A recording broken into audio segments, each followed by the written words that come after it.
নমস্কাৰ, আপোনালোক সকলোকে স্বাগতম। মাৰ্ঘেৰিটা বৰগোলাই তামাং বৌদ্ধ ধৰ্মাৱলম্বী লোকৰ বিশাল ধৰ্মীয় শোভাযাত্ৰা মাৰ্ঘেৰিটা বৰগোলাইস্থিত টাচিছ চৈলিং গুম্পাত 10 মে'ৰ পৰা 3 দিনীয়াকৈ অনুষ্ঠিত কৰা বৌদ্ধ মূৰ্তি স্থাপন, প্ৰাণ প্ৰতিষ্ঠা আৰু ধৰ্মীয় কাৰ্যসূচী আজি অন্তিম দিন। পশ্চিমবংগৰ মণিপা সংঘৰ প্ৰতিষ্ঠাপক আচাৰ্য খেন ৰিম্পোচে হাংগেলুডুৰ দেৱ আছিল ধৰ্মীয় অনুষ্ঠানৰ মূল ভিক্ষু। দিনৰ ভাগত এক বিশাল ধৰ্মীয় শোভাযাত্ৰা উলিওৱা হয়। শোভাযাত্ৰাৰ পিছত মহায়ানী বৌদ্ধ শিক্ষাৰ প্ৰবচন, মহায়ানী বৌদ্ধ পৰম্পৰা অনুসৰি আশীৰ্বাদ কাৰ্যসূচী মুকলি, ধৰ্মীয় সভা আৰু স্থানীয় শিল্পীসকলৰ দ্বাৰা সাংস্কৃতিক অনুষ্ঠান আয়োজন কৰা হয়। এই ধৰ্মীয় শোভাযাত্ৰাৰ বৰগোলাইস্থিত টাচিছ চৈলিং গুম্পাৰ পৰা বৰগোলা ৰেল গেট হৈ পুনৰ টাচিছ চৈলিং গুম্পাত সামৰণি পৰে। এই শোভাযাত্ৰাৰ অঞ্চলটোক এক ঐশ্বৰিক পৰিৱেশৰ সৃষ্টি কৰে। News desk report, time 60। ধন্যবাদ দিছোঁ আপোনালোকৰ যিটো টিভি চেনেলবিলাক আহি পেলাই আমাৰ এই ধৰ্মীয় অনুষ্ঠানৰ এই খা খবৰ ল'বলৈ আহিলে, তাৰ কাৰণে আপোনালোকক অশেষ ধন্যবাদ।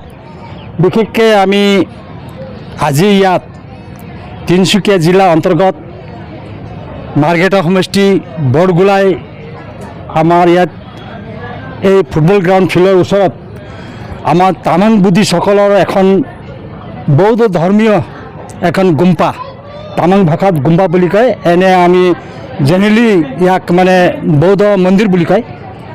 আমাৰ এই মন্দিৰখন নতুন নিৰ্মাণ কৰি ইয়াক আমি ভগৱান বুদ্ধৰ নামত আমাৰ সমৰ্পণ হোৱা নাছিলে। গতিকে এই যোৱা 10 তাৰিখৰ পৰা আজি তিনিদিন আজিলৈকে 3 দিন হ'ল।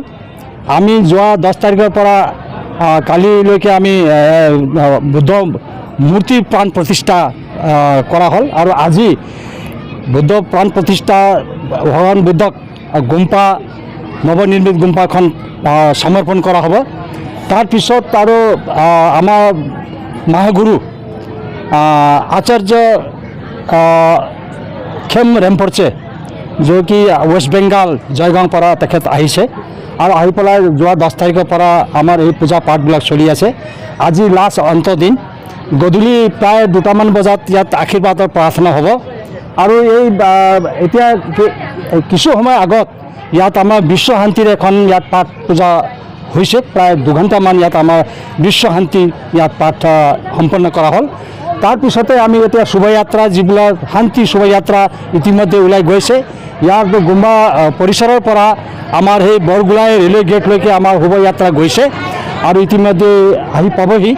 গতিকে আজি এই গুম্পাৰ জৰিয়তে যিখন আজি পৃথিৱীত যি অৱস্থা, যি ইয়াত মানে এটা এখন দেশখন এটা পৃথিৱীখন এটা ধ্বংস হোৱাৰ অৱস্থালৈ ৰূপান্তৰ হৈ আছে। গতিকে এই ধ্বংস হোৱা পৃথিৱীখন ধ্বংস হোৱাৰ কেনেকৈ বচাব পাৰে, তাৰ কাৰণে বহুতো আমাৰ ধৰ্মগুৰু এই ভান্তিবিলাক আমাৰ লামাসকল আহি পেলাই ইয়াত 3 দিনৰ পৰা ইয়াত পাঠ পূজা কৰি বৌদ্ধ শাস্ত্ৰ পাঠ কৰি ইয়াত পৃথিৱীৰ শান্তি কেনেকৈ স্থাপনা কৰা হয় তাৰ কাৰণে ইয়াত তেখেতসকলে আজি 3 দিন পৰা পূজা পাঠ কৰি আজি সম্পন্ন কৰা হ'ল। গতিকে এই মন্দিৰৰ পৰা যাতে এই অঞ্চল মাৰ্ঘেৰিটা অঞ্চল গোটেই তিনিচুকীয়া জিলাৰ নহয়, গোটেই অসমেই নহয়, গোটেই ভাৰতবৰ্ষক কেনেকৈ শান্তি স্থাপনা কৰা হয় তাৰ কাৰণে এই গুৰুজীসকলে যথেষ্ট প্ৰচেষ্টা কৰি আছে।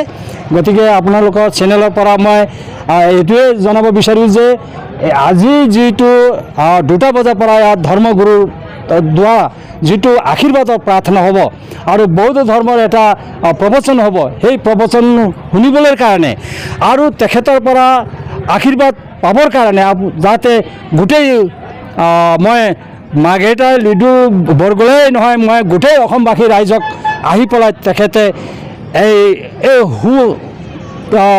অৱসৰ এইটো মানে সুবিধাখন লৈ যাতে নিজৰ মানে যিটো জীৱনত ভুল ত্ৰুটি হৈছে তাৰ বাবে তেখেতসকলক ভগৱান বুদ্ধৰ ওচৰত শৰণ কৰি আশীৰ্বাদ লৈ তেখেতে এটা পুণ্য সঞ্চয় কৰা এটা সুব্যৱস্থা ইয়াত কৰা হৈছে।